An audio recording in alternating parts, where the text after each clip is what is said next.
नमस्कार दोस्तों, स्वागत है आपका आज की इस वीडियो में। तो चलिए आज की क्लास शुरू करते हैं। आज हम पढ़ेंगे आंवल बावल की संधि के बारे में। ये बहुत ही इंपॉर्टेंट संधि है, इसको ध्यान में रखना। 1453 ईस्वी में यह संधि होती है। तो सबसे पहले आपको डेट याद रखनी है। किन किन के बीच में होती है? राणा कुंभा व राबजोधा के बीच में यह संधि होती है। राणा कुंभा का पुत्र था रायमल और राबजोधा की पुत्री थी श्रृंगारी देवी। इन दोनों का आपस में विवाह होता है। एक बात ध्यान रखना कि श्रृंगारी देवी ने चित्तौड़ में गोसुंडी बावड़ी बनवाई थी। तो ये बहुत इंपॉर्टेंट लाइन है, इसको याद रखना। संधि का केंद्र बिंदु है सोजत, जो पाली में स्थित है। संधि का कारण क्या था? मारवाड़ मेवाड़ की सीमा निर्धारण करना। तो ये आपको इंपॉर्टेंट फैक्ट है, याद रखना। आंवल बावल की संधि बहुत ज्यादा इंपॉर्टेंट है, एग्जाम में यहाँ पर क्वेश्चन बहुत बनते हैं। हंसाबाई की मध्यस्थता से यह संधि हुई थी। तो याद रखना कि किसकी मध्यस्थता से यह संधि हुई थी? हंसाबाई। यहाँ हंस लिखा है, यहाँ थोड़ा सा मिस्टेक है, हंसाबाई है, हंसाबाई। तो चलो आगे चलते हैं। नागौर की लड़ाई। शम्स खां नागौर की गद्दी पर बैठा तो मुजाहिद खां ने उसे गद्दी से हटाकर नागौर पर अधिकार किया। शम्स खां क्या करता है? फिर राणा कुंभा की शरण में जाता है। नागौर का पहले शासक था फिरोज खां। उसकी मृत्यु होने के बाद उसके दो पुत्र थे, शम्स खां और मुजाहिद खां। दोनों के बीच में गद्दी को लेकर लड़ाई होती है और मुजाहिद खां है वो शम्स खां को हटाकर खुद गद्दी पर बैठ जाता है। इसीलिए शम्स खां राणा कुंभा के पास अपनी सहायता के लिए जाता है। कुंभा ने शम्स खां को सहयोग देकर वापस गद्दी पर तो बिठा दिया, लेकिन शम्स खां ने क्या किया कि कुंभा की शर्तों को पूरा नहीं किया। कुंभा नागौर पर फिर आक्रमण कर देता है और मस्जिदों को तोड़वा देता है और गोचर भूमि में उसे बदल देता है। शम्स खां भागकर अहमदाबाद चला जाता है। तो ये थी कहानी नागौर की लड़ाई की। महमूद खिलजी ने गागरों पर आक्रमण किया तो ताज खान नामक सेनापति ने महमूद खिलजी को कुंभा के विरुद्ध अभियान करने को भेजा। किसको भेजा? अब देखना, ध्यान रखना, इस लाइन को आराम से पढ़ना। महमूद खिलजी ने गागरों पर आक्रमण किया तो ताज खान नामक सेनापति ने महमूद खिलजी को कुंभा के विरुद्ध अभियान करने को भेजा। उसके बाद होती है चंपानेर की संधि 1456 ईस्वी में। ध्यान रखना, आंवल बावल की संधि 1453 ईस्वी, उसके बाद होती है चंपानेर की संधि 1456 ईस्वी में। किन किन के बीच में होती है? महमूद खिलजी प्रथम, मालवा के शासक, और गुजरात के कुतुबुद्दीन के बीच होती है।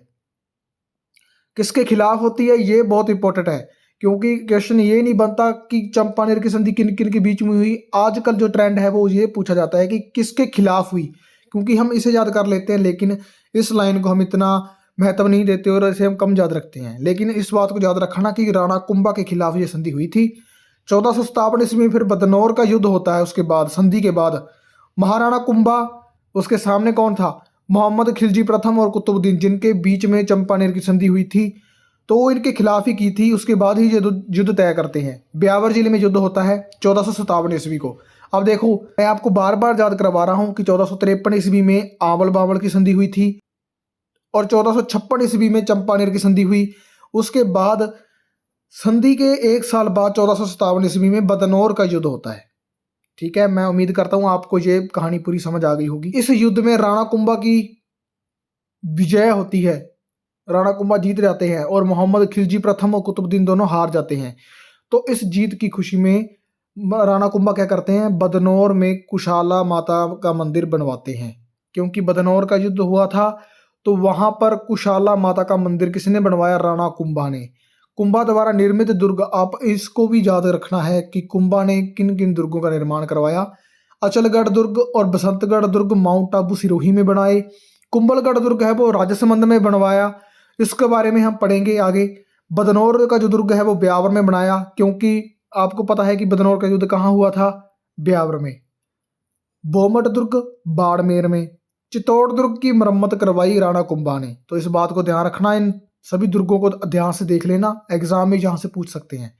कुंभा के समय सेठ धरनक शाह ने मथाई नदी के किनारे शिल्पी देपाक की देखरेख में कुंभलगढ़ अभयारण्य में स्थित पाली जिले के रणकपुर जैन मंदिरों का निर्माण करवाया। अब देखिए ये लाइन कितनी ज्यादा इंपॉर्टेंट है। यहाँ पे आपको 3-4 बातें याद करने को मिल जाएंगी। सबसे पहले क्या कि कुंभा के समय, तो शासक का नाम याद रखा ना कि कुंभा के समय किसने? सेठ धरनक शाह ने। कौन सी नदी के किनारे? मथाई नदी के किनारे। अब देखो 1 2 3 क्वेश्चन यहां से हो गए। उसके बाद शिल्पी देपाक, चौथा क्वेश्चन यहां बनता है। कुंभलगढ़ अभयारण्य में स्थित, पांचवा क्वेश्चन ये यहां से बनता है कि कौन सा अभयारण्य है। पाली जिले के रणकपुर जैन मंदिरों का निर्माण करवाया। तो आपको इस बात को रट लेना है क्योंकि यहां से 5 से 6 क्वेश्चन बन रहे हैं इतने ही 3 लाइनों से।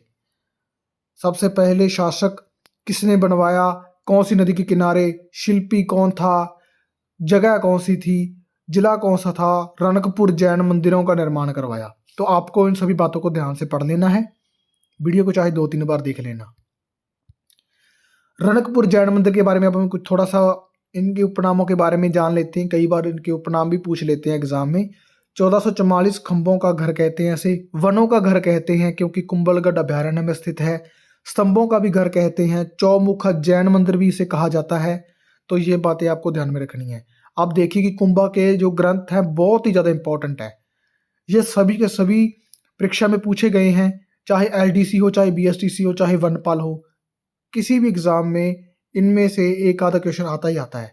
तो इनको अच्छे से याद कर लेना। सबसे पहले देखते हैं संगीत रत्नाकर पर टीका, उसके बाद चंडी शतक पर व्याख्या, संगीत मीमांसा, सूड प्रबंध, जयदेव की गीत गोविंद पर टीका, कामराज, रतिसार, एकलिंग महात्म्य का प्रथम भाग, राज वर्णन किसने लिखा था? कुंभा ने। तो ये मैंने स्पेशल रेड अक्षरों में से लिखा है, नीचे अंडरलाइन भी किया है, इसको याद रखना क्योंकि ये क्वेश्चन बहुत बार बनने की चांस है कि एकलिंग महात्म्य का प्रथम भाग किसने लिखा।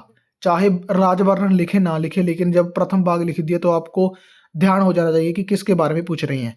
तो राणा कुंभा इसका आंसर आएगा। अब देखिए सबसे बड़ा इनका जो ग्रंथ था मेन संगीत राज, देखिए मैंने ब्रैकेट में लिखा भी है, सबसे बड़ा ग्रंथ था, 5 भागों में से विभक्त किया गया है। नृत्य रत्न कोश, पाठ्य रत्न कोश, गीत रत्न कोश, वाद्य रत्न कोश और रस रत्न कोश। तो ये आप जो आपके सामने ग्रंथ हैं ये सारे के सारे मोस्ट इंपॉर्टेंट हैं। इनको अच्छे से देख लो एक बार और इसको याद रखना, भूलना मत, ये एग्जाम में पूछे जाते हैं। अब आपसे ये पूछा जाएगा कि इनमें कौन कौन सी भाषाओं का प्रयोग किया गया। तो 3 भाषाएं मेन हैं, मेवाड़ी, महाराष्ट्री और कर्नाटकी। तो ये बात भी बहुत इंपॉर्टेंट है कि भाषाएं कौन कौन सी यूज की हुई हैं। तो देखिए आपके सामने है मेवाड़ी, महाराष्ट्र और कर्नाटकी। तो चलिए आज की क्लास में हमने इतना ही पढ़ना था। 4-5 पेजेस को अच्छे से पढ़ लिया। ये बहुत ही ज़्यादा इंपॉर्टेंट पेजेस थे। आपको इनको आज की क्लास को कम से कम 2 से 3 बार देखना है और प्रैक्टिस करनी है इसकी, क्योंकि अब हम जब ये चैप्टर कंप्लीट हो जाएगा मेवाड़ के इतिहास का, उसके बाद इसके एमसीक्यूज करेंगे अच्छे से। तो उसमें मैं एक भी क्वेश्चन नहीं छोड़ूंगा, चाहे मुझे खुद से बनाना पड़े, चाहे मैं पीछे हुई एग्जाम में आए हुए हैं उनको उठाकर आपके सामने रखूंगा। तो आपको इसको अच्छे से क्लास से लगा लीजिए इसकी, उसके बाद हम इसकी एमसीक्यूज प्रैक्टिस करेंगे। तो मिलते हैं नेक्स्ट क्लास में। अगर आपको वीडियो अच्छी लगी तो वीडियो को लाइक कर दें और हमारे चैनल को सब्सक्राइब कर लेना। तो मिलते हैं अब हम नेक्स्ट क्लास में। Thanks for watching.